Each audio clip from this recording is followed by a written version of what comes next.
We're just very delighted to have you here, Rich, with us tonight. Really looking forward to hearing from you. So it's my pleasure to introduce you all to Rich.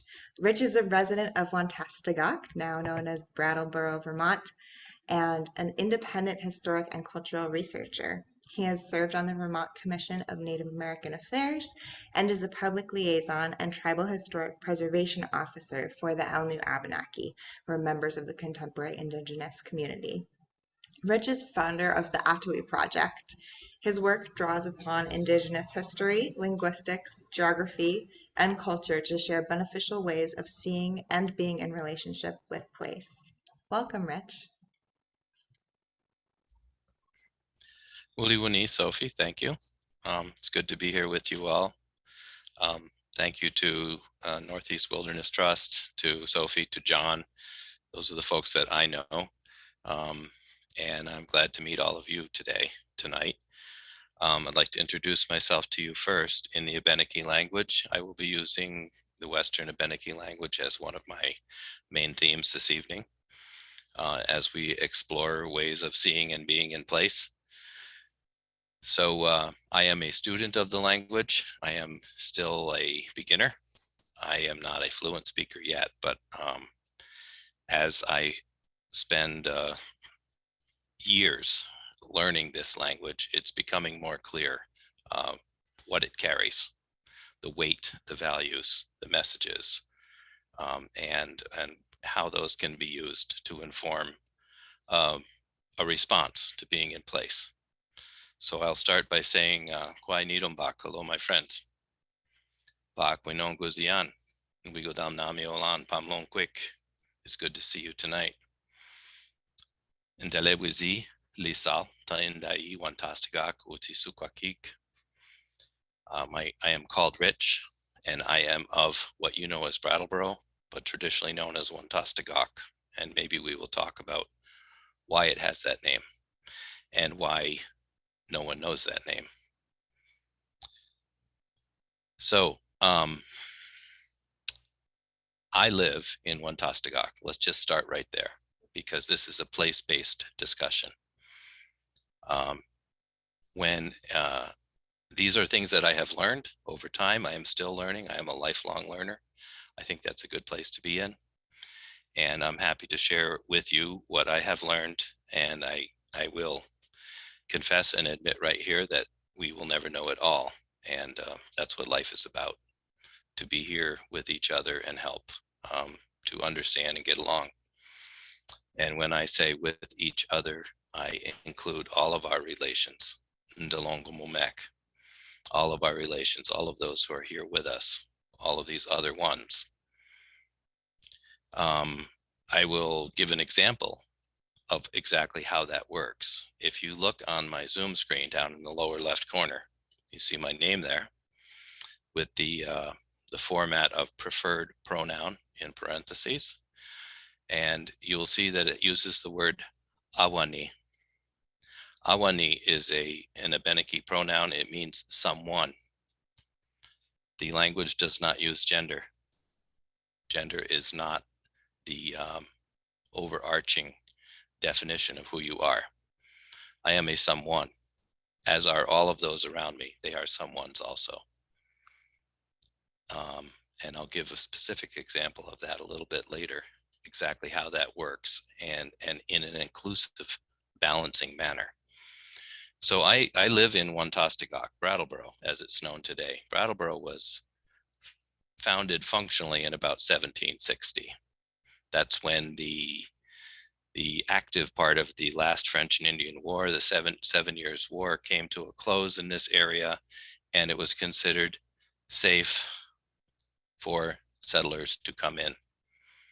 Before that point, in 1724, at the site which you see in my background, this photograph, was built the fort called Fort Dummer, not like the movie.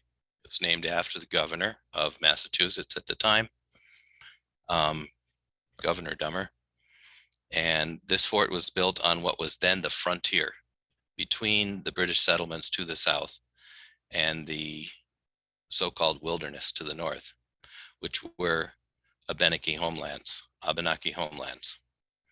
The fort stands within the borders of what is now the town of Brattleboro.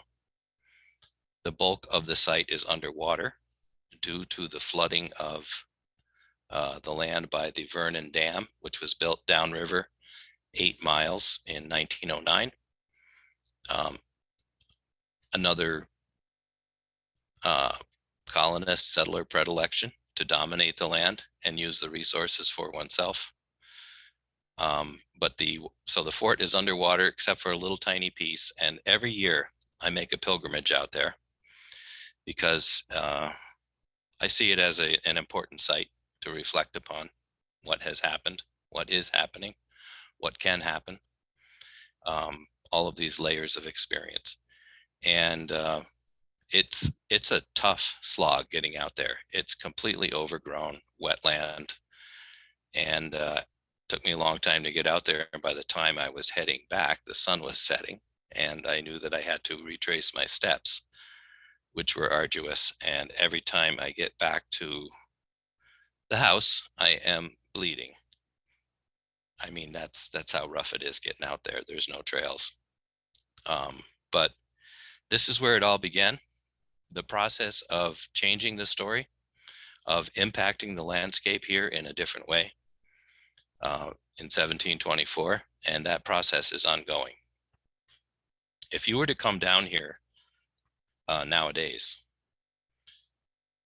knowing, as I might insist, that Indigenous people have been present in this landscape here in the mid-Connecticut River Valley for 13,000 years.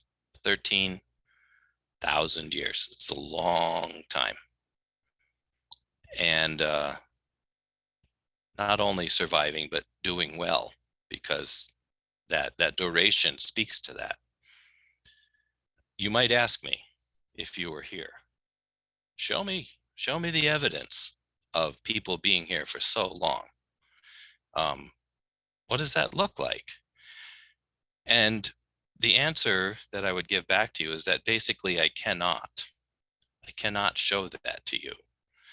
Any evidence of that is generally buried pretty deep underground, but the landscape looks about the same, of course, with changes, but nothing drastic there in terms of that long duration of existence here. And I look at that absence of evidence as a sign of sustainability. The ways of being in this place worked so well that the place continued as it was, as itself. Native folks are human beings. They do have an effect, but those actions and those effects are informed by the values that they hold. Now, if you were to ask me, show me the signs of Brattleboro being here for basically 260 years. Even if we were to put this off into the future, 100 years from now, would you see ample evidence that Brattleboro has been here for a relatively short amount of time? And the answer is yes, you would. The impact has been significant. It has been drastic. There are places in the mid-channel of the Connecticut River, immediately offshore of Brattleboro, to the east, looking toward New Hampshire, where we cannot actively use that river. That riverbed has a bed of coal tar laying on top of it, which is, I don't know, 10, 12 feet thick. It goes out into the river 100 feet. It goes downstream hundreds of feet. This is a plume of waste material from the coal tar gasification plant that used to stand on the banks here. Early power and electrification for the town. What do you do with the leftovers? You dump it in the water. And there it sits. And we can't touch it. The EPA, governmental authorities know all about it, and they steer clear. There is a brand new bridge being built from Brattleboro across the river to Hinsdale, New Hampshire, to replace the obsolete bridges that are currently in service. And they intentionally had to route that bridge around the coal tar. So yeah, we know Brattleboro's here. We will know that for a long, long time. It's obvious. It's a different way of being in place, not quite so sustainable. So what are those values that inform these ways of being in place? What creates these stories that are still embedded in the landscape? The language helps us to understand how that works. Within the language are the values and the secrets of the culture. As one of my language teachers, Joseph Elie Joubert, has told us, if you don't know the language, it's very difficult to access or understand, comprehend, instill these values because they're in the language. And an evidence of that, an example of that shows up in the introduction that I used when I started. I said, Indai Wantastagak Tali Sukwakik. Literally, well, in English, that would loosely translate as, I'm from Brattleboro in Sukoki country, this part of the river. What I'm actually saying is I am this place, the verb to be. In English, when you are somewhere, when you are being somewhere, you tend to think of yourself as a discrete, unit in a particular place, and then you move to another place and they're interchangeable. But in the Abenaki language, an indigenous language, the identification with the place is such that you are the same thing. You become the same thing. That is another way of looking at the verb to be. It is equal to, is the same thing. And that shows up in a basic introduction. Why is this called Wantastagak? Well, conventional place naming, toponyms, they're called toponyms. In English, we tend to name things after abstract concepts, things that are often not connected to the place directly. Sometimes they are, not always. We do like to name things after famous dead people, after towns that we used to live in, things, ideals, things that we consider important. Be they Columbus, Columbia, Lincoln, Washington, Springfield. They're all over the place. Whereas an indigenous place naming convention tends to center exactly on the place itself, and its relationship to those who are experiencing it. That is the eyes through which it is seen. So here in Brattleboro, we have a confluence of rivers. Settlements often spring up at confluences because they are good places to be. You have options, different directions to go, different resources available. And that's where villages, settlements, campsites, towns, cities end up. The best places are always the best places, and they are settled first.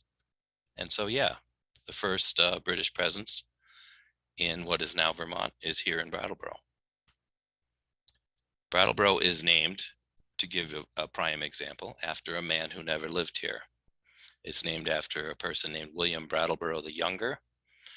In his day, he was considered the most wealthy man in New England. So apparently that's something to be admired. So let's name our town after him. He was in fact a land speculator who had a lot of money and a lot of land holdings in this area. And that's where the richness comes from, right? It all comes from the land. It comes from the earth. Originally, it is the source of everything. It's why it's our mother. But we take that for ourselves and we amass that for ourselves and turn it into wealth as a proxy. It's a different way of being in place. So Brattleboro, named after the wealthiest man in New England, was traditionally known as Wantastagok, and it is named after the river itself, which enters the Connecticut River here. That confluence, that marks this place. The Connecticut River is known in Abenaki as the Quenetuk, loosely translated as the Long River. Quene being a prefix that denotes length, as in an extent of a material or time. And tuk is a suffix. It never stands alone. It will always be part of a word. And tuk, which is spelled T-E-K-W, it has a little puff of air at the end there. Tuk, that denotes water that is in dynamic motion. It is a kind of water. The language distinguishes between kinds of water. And a tuk is water with energy, imbued with energy, and it can mean a large river, it can mean tides, it can mean waves, as in the ocean or on a large lake. And we put those together, Quenetuk, and we have the Long River, which actually means a lot more than that. That's the loose translation. You might extend that into a concept that would be more like a duration of water in motion. So it is a continuing series of active stories underway, which is kind of a nice way to look at a river, from its source to its mouth. There are a lot of things transpiring, and it's constantly changing. You never step in the same river twice, or do you? Actually, you do. That same water was here thousands of years ago, and it has returned. So at this place, we have two rivers meeting, and in English today, we call that river here in Brattleboro the West River, because it does head northwest. I think that's why the English applied that name. When they wanted to go west toward the Champlain Basin, they used the West River. And it was a water highway, and it was a footpath, well traveled for thousands of years. So the English picked that existing trail network up, and used it themselves. However, the West River is not a translation of the native name. It's an English name. The native name is Wantastuk, and from Wantastuk, which has that same tuk in it, we get the place name, the locative form, if you will, of Wantastagok. So we are at the Wantastuk, which meets the Quenetuk here and marks this place as significant. What does Wantastuk mean? It has that tuk in there, the dynamic water in motion, and it begins with the prefix wantas, and wantas means where something is lost. So we have the river where something is lost. That suggests a story, because they're all stories. Everything is a story. And it's good to learn these stories and to know them, and then see how they interact with each other. I'm not going to get into the deep story of the Wantastuk right now. I'm going to leave you hanging on the edge of your seats there. We are still learning this story. It is becoming more complete. It is giving us greater understandings into how things work here, because they work differently everywhere you are. Those circumstances change. That set of relationships change. I'll give you an example of that from the words of someone else. I was listening to a Lakota man who is a radio show host, a musician, pretty well known in his own right, named Teokasine Ghost Horse. And he was talking about walking on the land at his reservation out west. And he said that he was out in the brush, the rolling hills, the sagebrush, rocks, sand, dry. And it was where most people would describe as the middle of nowhere. However, Mr. Ghost Horse knew that that was not the case. He was in his homeland. He was, in fact, in the center of everything in that moment. He knew where he was. He was aware. He was remaining in relationship with that place where others might see basically nothingness or homogeneity. He realized that was not the case. And so when he was standing in the center of everything, aware of what was around him, he knew that at the same time, all of those ones that were around him were looking at him as well. That's what put him in the center. He was in that crucial position of needing to engage and respond to what was around him. It is a way of being in place. You are not separate from that place. As in English, I come from Buffalo. I come from Cincinnati. Instead, you are that place. This is what indigeneity means if you look it up in the dictionary. The loose common definition we could probably all agree upon is that indigeneity denotes the original people of a place. And in that concept, we have two things that are interacting with each other to complete each other. We tend to focus on the people part because we are human beings. We identify with our own kind readily and often immediately. And so when we talk about indigeneity, we think of the people part. Be they the Mohawk, the Abenaki, the Passamaquoddy, the Wampanoag, the Pequot, the Dene, any one of a handful of commonly known groups with Americans nowadays, although there are many, many more. But it's not just the people part, it's the places that they come from. That's what makes them indigenous.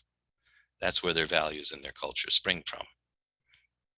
And when the people and the place, who are the same thing, the people are the land and the land is the people, when they are separated and that relationship is broken, grievous harm is caused.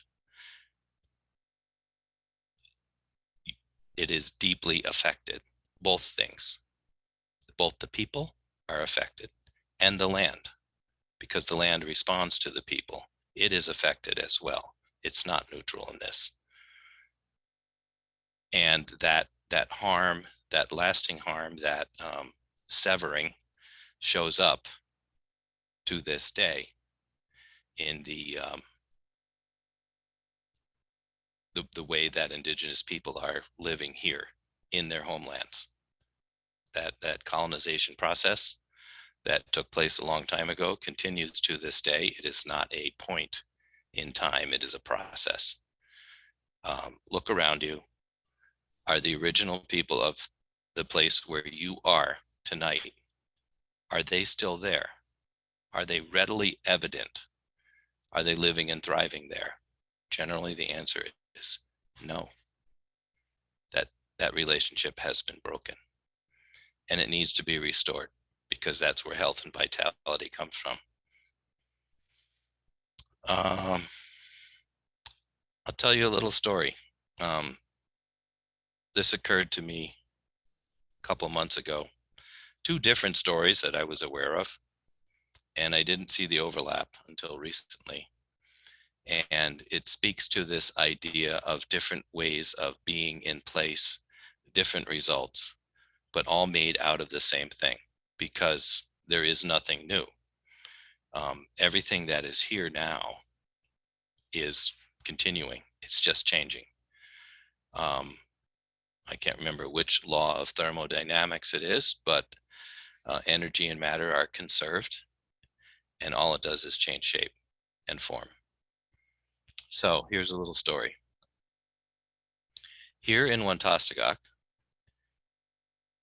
in an area just to the west of the Connecticut River and the west of the confluence of the one Tostuk and the Quenetuk, there's a place called the Retreat Meadows.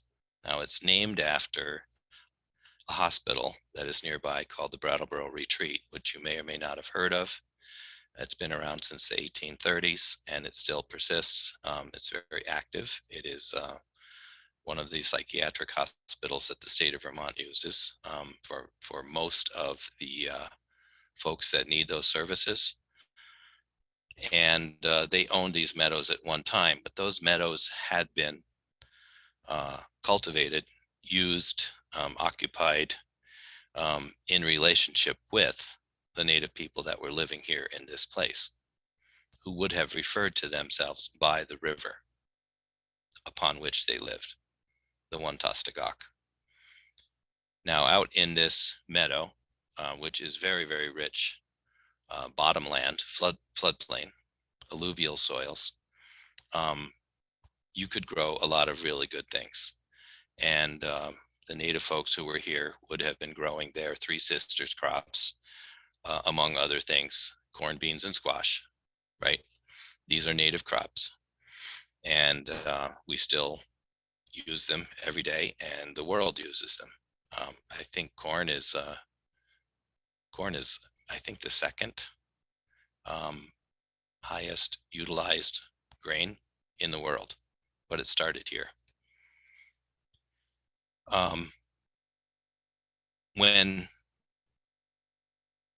When the Brattleboro Retreat was in active operation in the 1800s, they had a program where they grew their own food. The patients that were there provided the workforce, the labor force. And so there was extensive gardens on these retreat meadows, so-called. And they fed themselves with the produce from there. A man who was the head gardener at one point there was, his name was A.W. Rowell, R-O-E-L, and he ran the garden program and supervised the workers. And Mr. Rowell was also known for growing the largest prize-winning pumpkins at the county fair. He grew the best and the biggest pumpkins, probably with help from the patients at the hospital, on these self-same meadows where the indigenous people had been farming for centuries before him. Now, when Mr. Rowell was having his workers turn up some soil for new garden space to grow crops, lo and behold, they were turning up exhuming humans, native people who were buried there among their fields. And it occurred to me, and those remains have vanished now, as is typical. We see these in the newspaper reports about such and such was found by so and so a long time ago, and it went into somebody's collection, and now it's gone. These ancestors, these old ones, are no longer with us in a way that we can honor. But the realization that came to me was that when Mr. A.W. Rowell was growing prize-winning pumpkins, those pumpkins were, in fact, those native women reincarnate. Energy and matter are conserved. Reincarnate as prize-winning pumpkins, which are a native crop. There's some very interesting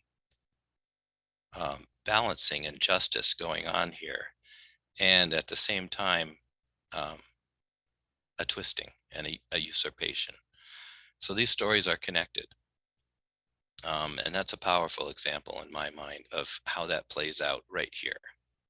What we can learn from these things. Is that appropriate? Those self-same meadows are now underwater. That rich bottomland, the best in this town, is now flooded. due to this building of the same dam downriver in 1909. Perhaps not by accident. It's a result of the same pattern of behavior.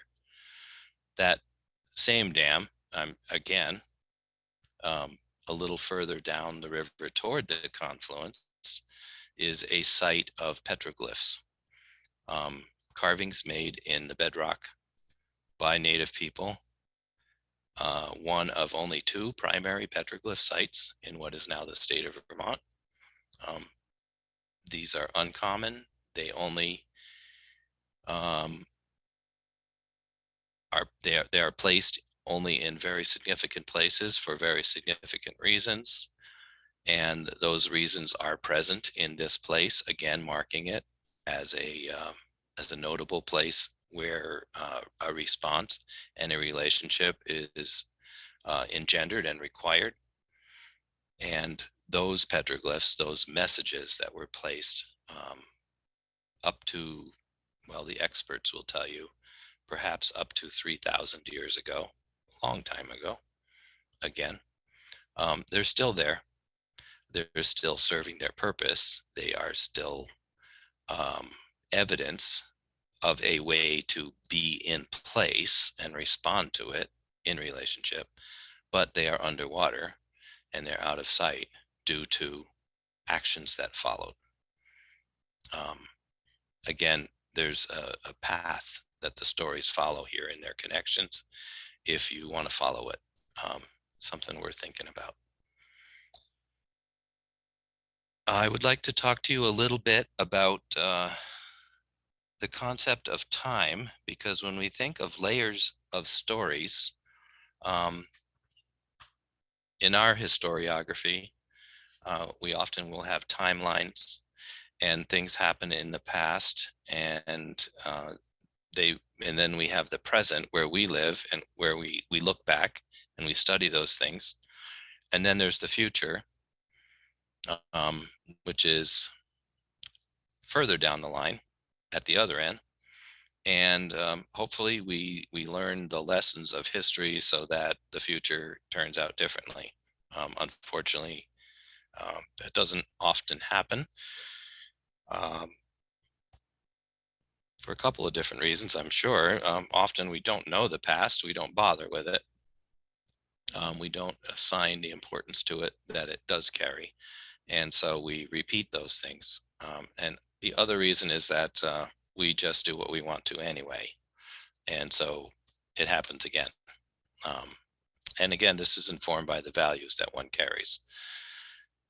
So in the Abenaki language, there is no word for time.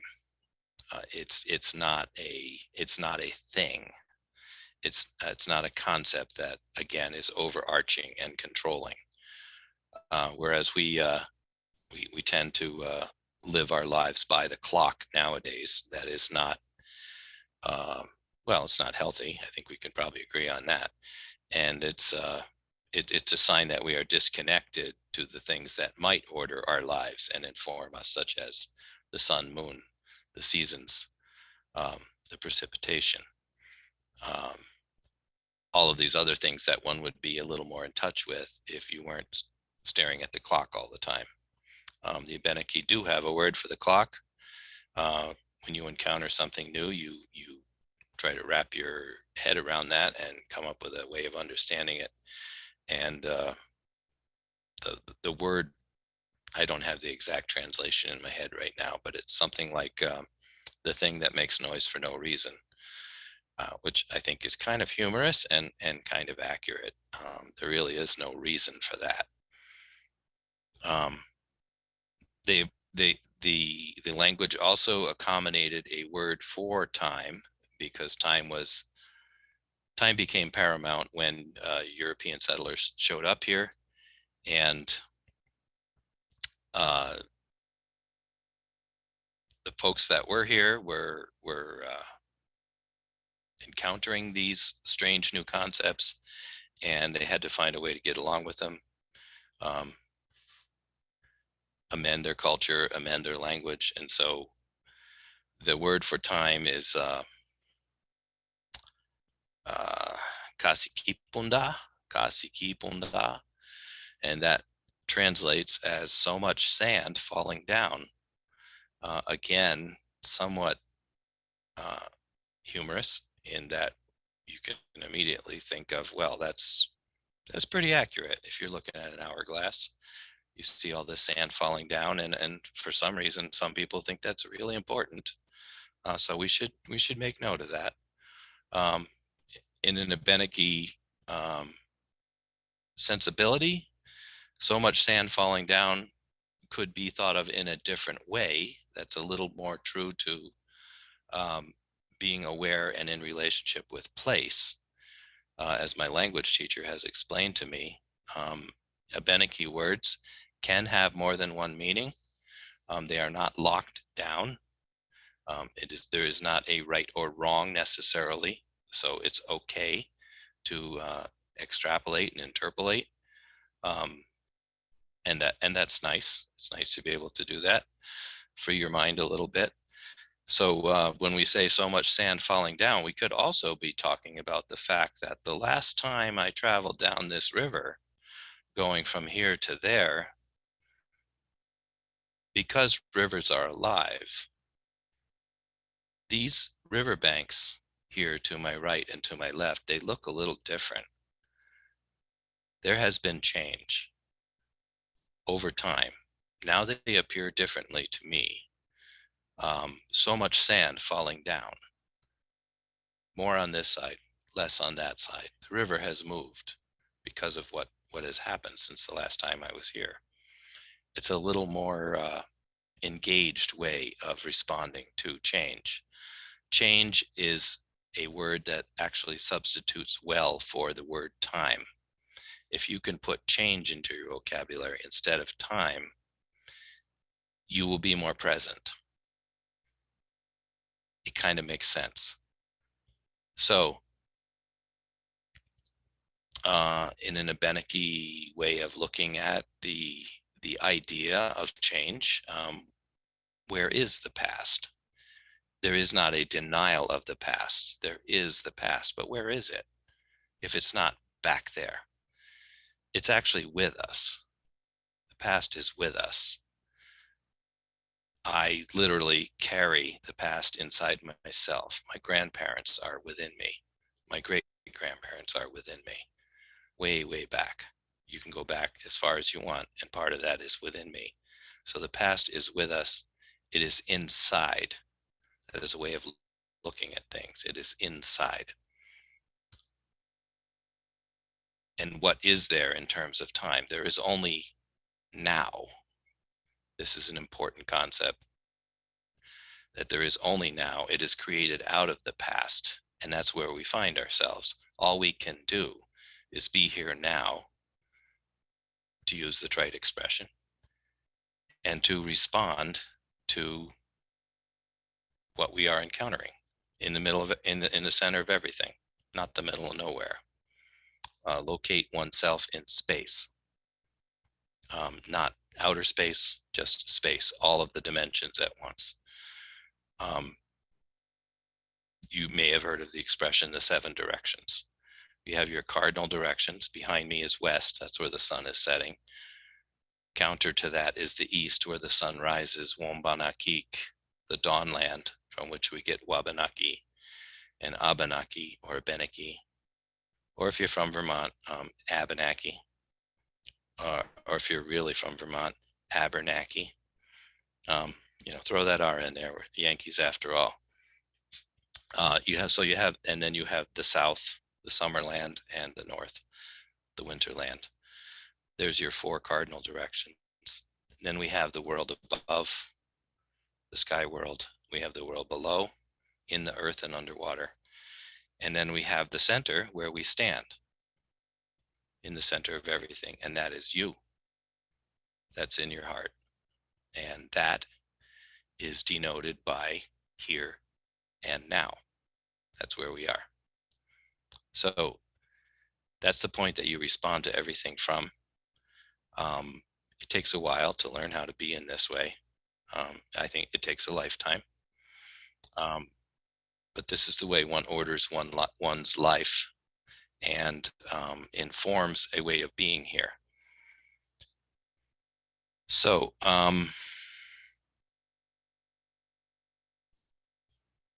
that's how time works. Oh, I left the future out.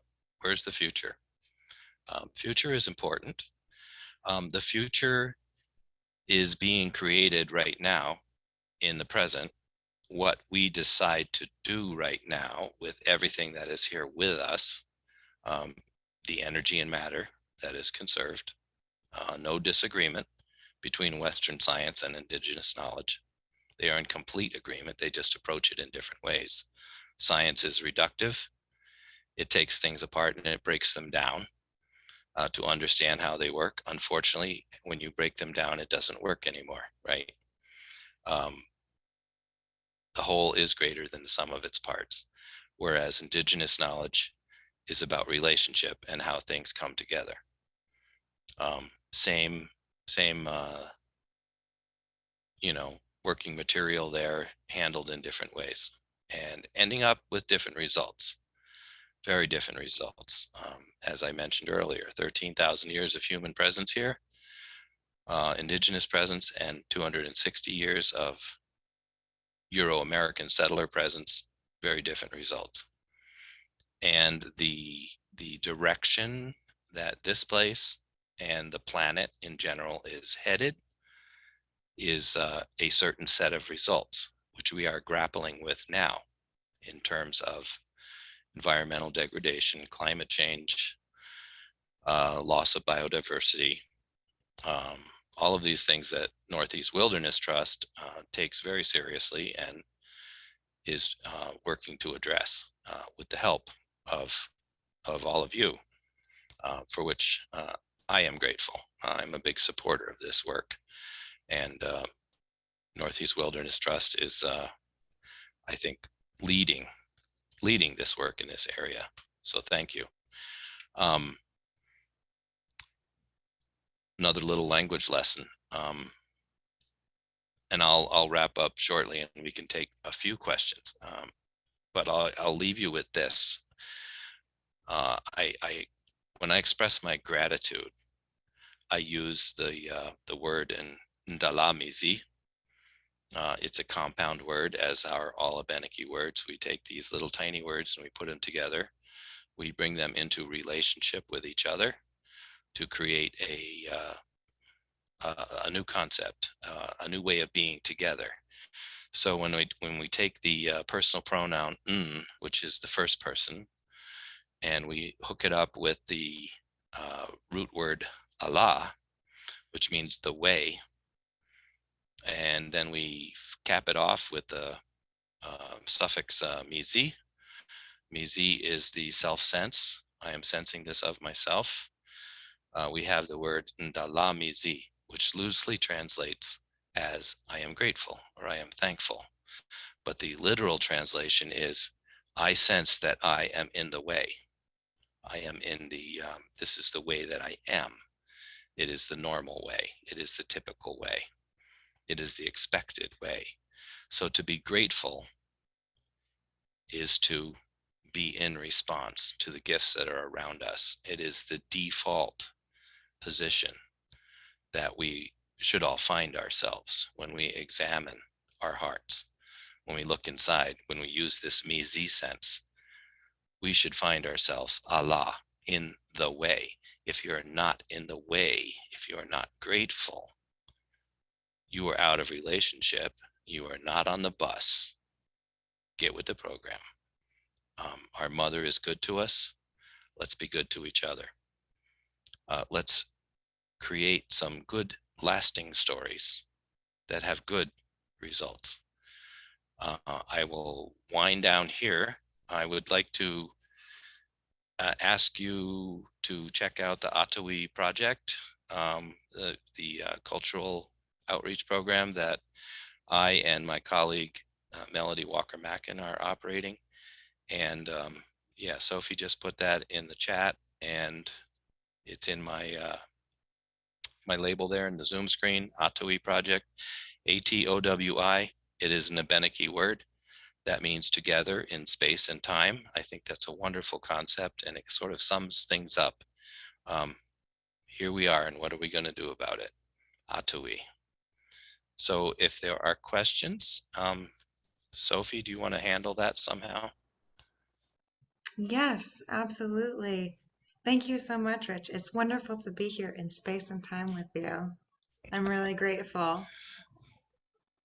Thank you for sharing those stories. As you were talking about the way that place names open up new stories, I was reflecting on where I am right now at the confluence of the Winooski River and its North Branch, a different river confluence, and how I often think of Winooski, the actually one of the few Abenaki words I know, which, if I'm not mistaken, is the word for wild ramps, wild onions.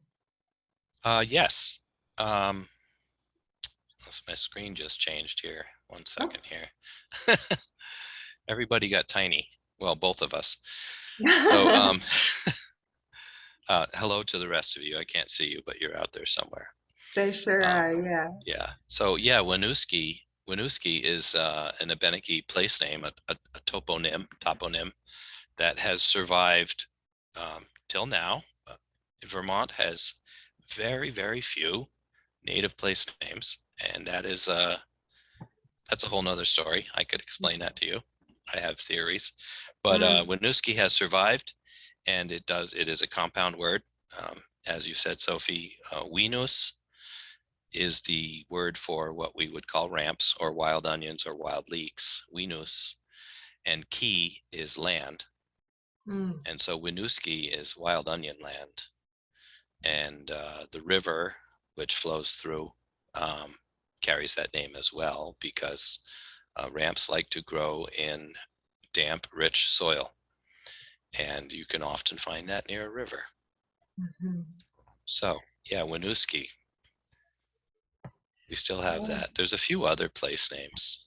I will point out that the river here, one Tostuk, which names this place as one Tostagok, that name has survived on the other side of the Connecticut River in New Hampshire. The mountain that Oh, stands there above Brattleboro, opposite the confluence, is called Wontosticate to this day. So I'm actually sitting here looking out my window uh, in the real world, not this virtual world, uh, and I can see the mountain from here, and it helps me to understand who I am and where I am. Yes, absolutely. And I hadn't thought about it until you said it. Like, I grew up in Connecticut, and there are lots of indigenous place names that have persisted, as well as colonial place names. But now that you mention it, I'm like, oh, yes, there's many fewer in Vermont. And thinking about Winooski as the name of the river, I can imagine the how many more fields of ramps there might have been more than 200-300 years ago. And so it illuminates this added layer of story to the land in a way that the name Montpelier, for instance, doesn't tell me anything further about the history of the land, of the physical land itself. So that's really uh, just illuminating to me right now. I do have some questions from the audience for you. Our first question is from Rowan, who is asking, is there any way for non-Indigenous parties and people to potentially rectify the displacement of Indigenous people? And Rowan adds, also, thank you for sharing your extensive knowledge, Rich. Uh, that's a good question. It's highly pertinent, given that colonization is ongoing and has not ended, and these effects are lasting and deep. It does require a response. And so, what might those ways be? Um, First of all, I would suggest that you get to know the indigenous people of the place where you are or the places nearby. Find out who they are, find out what their story is, um, what happened, what is happening, where are they now, and what can be done to address that. And it's going to be place specific, and it's going to center on what has happened to those relationships. There's no one size fits all, but it is a conversation that we can each engage in as individuals and collectively. And I see it as, a process of healing and restoring relationship. And it's not easy work. It's not easy work at all. It's very difficult work, but it is good work, worth doing. And so I say, start where you are. That's what I say. And it may not be easy. It may be very difficult to access that information, to gain understanding about these stories that you may not be familiar with. And that fact alone should tell you something. Why is it so hard to know this? These stories have been hidden. They've been erased for particular reasons in service to another set of beliefs. And so be conscious of that as you're going about this. Don't repeat that pattern of behavior, and find ways to give. Mhm. Wonderful, which ties in perfectly with our next question from Randy, um, who says many non-Indigenous people take inspiration from these very ideas that you've been discussing, and some want to quickly connect with Indigenous spirituality and values. Others are willing to learn deeply and slowly with respect. I think this ties into that notion of time and perceptions of time and the clock.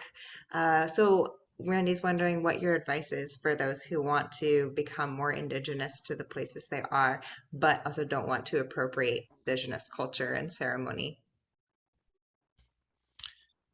Yeah, that's a serious question. Thank you, Randy. And hi, Randy. uh, your name came up today in a very good way, so it's good to see it again. Thank you for that. This is a question that is very prevalent nowadays when we talk about appropriation, when we talk about respect, ways of breaking the pattern of behavior of taking and and giving it and taking it for oneself. It's important to honor and respect the source and recognize the what it has taken to gain these understandings and this knowledge. Um, First of all, it's really important to start at that place of honor and respect. Um, the Indigenous values are based on collectivity and the community. It is not about individual enlightenment or your personal path. It is not about that. Um, you matter as a person. You do matter, but you matter as a person to the degree that you contribute to that community and you are building up relationships. So first of all, I would follow the path of the first question. You got to get to know these people first. And then once you begin to know and let that relationship be governed by them, because they've been in a position of not being able to have any say over it up till now. Let that relationship grow organically and with trust and confidence on the part of the Indigenous people, and then ask them ask them how they feel about it. It's not for me to say. Ask them how they feel about it. And if this relationship is a healthy one and it is moving in a good direction, the answers will come. So it's not going to be a simple one, but it is, again, it's worthwhile, and do it with care and compassion, and and keep in mind that it is not about you.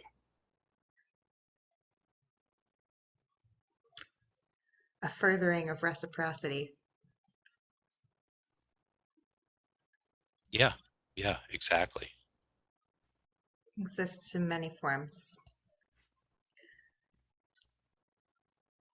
So coming back to Abenaki words, I have a question from Barnaby, who's asking to what extent Abenaki words um, might describe feelings versus physical situations versus leaving the feeling or the interpretation to particular speakers and listeners.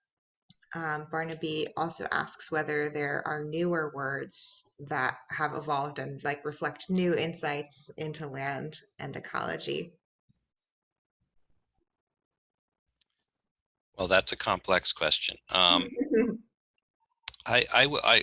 try to give it a simple, short, condensed answer because I know that we're running up on time. The Abenaki language is, my teachers tell me, about 2/3 verbs. And as I become more familiar with the language, that is becoming very clear. It is 2/3 verbs, and so the language primarily functions by describing relationships, what is happening in the moment. It is a very rich language, and a single word can paint a very vivid picture of what is happening between the parties, knowing that we're not just talking about people. There are all these someones around us as well, our relations, and how it's happening, where it's happening, when it's happening. And we can even talk about 3 people at once in one word. It's that it has that depth. It has that ability to recognize and acknowledge what is happening in the moment through this verbal formation. So it's not so much about feelings as awareness and acknowledgement. Now you maybe you want to call that feelings. It's not so much about emotion. Mm. It's about um, um, sensuality, awareness, um, getting input from all directions at once, and being a part of that. Um, so given that, there is a great deal of subjectivity, um, particular speakers and listeners. There's a great deal of subjectivity. There really is no objectivity. There is no one answer, and there can be multiple answers to multiple participants at the same time. And this lends toward an idea of acceptance of people for being who they are, and everything for being what they are, and less judgment. Mhm. In it, I was asked the other day in a group discussion, is there a word for two-spirit, or for different gender approaches or practices? Is two-spirit is the word that's used in Native communities, and in Abenaki, there really is not a word for two-spirit. I think that's because there was not seen to be a need for that. We don't need to label that. It's a person being themselves. And so let's just run with it. So are there any new words that reflect new insights into land and ecology? Uh, that's a really good question. I don't have an answer to that. I would say that most things have been experienced already in terms of relationship with what's around us over the thousands of years. And some of those things are gone now. We can't have those experiences any longer. The work that Northeast Wilderness Trust is doing is to enable these things to be again, to let the forest be itself, to be a place where we as humans can go and enter those places as we always did, as a part of it, not separate from it. And there's the value in wildness right there. I mean, that's home. Mm. That's our home. So we definitely need to look after that. I think that's accepting a responsibility, a great responsibility. I love that. That's beautiful. That the kinds of landscapes that people in the Northeast have been in relationship to for thousands of years, with the lack of old forest now, are largely missing. And so there's a restoration of relationship there, of those particular places being able to exist and be visited. Mhm. I'm curious if you have time for one more question. For sure. This is my question. I'm curious on that thread if there's any takeaways or lessons or um, perspectives that um, the conservation movement at large of protecting land, protecting forests, protecting waters, maybe even rewilding, including you talked a lot about dams and dam removals have been happening more and more. Um, if there, just your thoughts on the intersection of conservation and indigeneity and indigenous perspectives. The that's a huge like diversity in there, but yeah.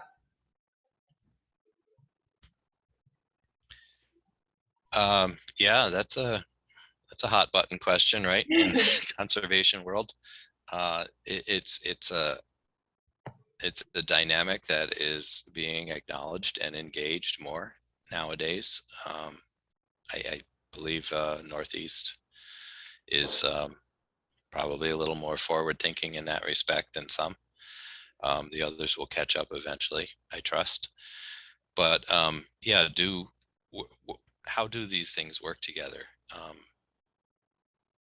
I I think it's something that does need to be looked at. It needs to be engaged. How does one go about it? Um, Again, talk to the people and ask them what they think. How would they go about this?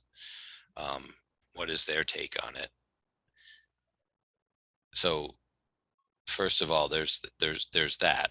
Put the put the recognize where the source is. Don't take it upon yourself to do that. Having said that, it's not always that easy to get those answers and to find those voices. They can be few and far between. They can be reclusive. They can be reluctant for all of the right reasons because of past experience. And so, again, it's going to be a slow process. I think we do need to acknowledge that Indigenous um, experience and ways of being have shown themselves to be sustainable, to be in relationship. They last for a reason. There is no reasonable reason to exclude that that interaction from places that are being conserved. So those groups should be a part of those policy decisions. Um, those that way of thinking about that place, um, what it should look like compared to what it does look like. People are a part of the ecosystem. Um, it's it's um, it's their behavior that is problematic at times. I I think about if I see an opossum going down the road, the opossum is not worried about what it's going to do that day and what decisions it should make. It will do it in the way that an opossum does it.